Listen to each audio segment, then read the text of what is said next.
Hello everyone, welcome to Sanmargah classes. 28ನೇ ಪ್ರಶ್ನೆ, ಹಣ ಮತ್ತು ಸಾಲ ಎಂಬಂತಹ ಚಾಪ್ಟರ್ ಇಂದ 6 ವಾಕ್ಯಗಳಲ್ಲಿ ಉತ್ತರಿಸಿ ಅಂತ ಕೇಳಿದ್ದಾರೆ. ಅರ್ಥವ್ಯವಸ್ಥೆಯಲ್ಲಿ ಬ್ಯಾಂಕುಗಳ ಪ್ರಾಮುಖ್ಯತೆಯನ್ನ ಬರೆಯಿರಿ ಅಂತ ಕೇಳಿದ್ದಾರೆ ಮಕ್ಕಳು. ಅರ್ಥವ್ಯವಸ್ಥೆಯಲ್ಲಿ ಬ್ಯಾಂಕುಗಳ ಪ್ರಾಮುಖ್ಯತೆಯನ್ನ ಬರೆಯಿರಿ.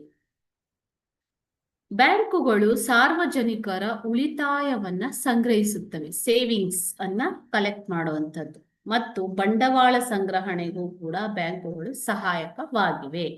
ಚೆಕ್ಕುಗಳ ಮೂಲಕ ಹಣ ಸಂದಾಯವನ್ನ ಒದಗಿಸ್ತವೆ. ಕ್ಯಾಶೇ ಕೊಡ್ಬೇಕು ಅಂತಿಲ್ಲ, ಬ್ಯಾಂಕ್ ಅಲ್ಲಿ ನಿಮ್ಮ ಅಕೌಂಟ್ ಇದ್ರೆ ಚೆಕ್ಕುಗಳ ಮೂಲಕ ನೀವು ಹಣವನ್ನ ಸಂದಾಯ ಮಾಡಬಹುದು.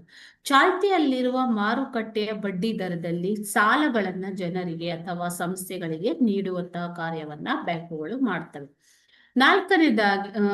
ಐದನೇದಾಗಿ ಕೃಷಿ, ಕೈಗಾರಿಕೆ ಮತ್ತು ಸೇವಾ ವಲಯದಲ್ಲಿ ಅಭಿವೃದ್ಧಿಗೆ ಸಹಾಯಕವಾಗಿವೆ. ಓಕೆ, ಬೇಡಿಕೆ ಹುಂಡಿ, ಕ್ರೆಡಿಟ್ ಕಾರ್ಡ್, ಡೆಬಿಟ್ ಕಾರ್ಡ್ಗಳನ್ನ ನೀಡುತ್ತವೆ. ಬ್ಯಾಂಕುಗಳು ಷೇರುಗಳ ಮೇಲೆ ಹಣವನ್ನು ಕೂಡ ಹೂಡುತ್ತವೆ.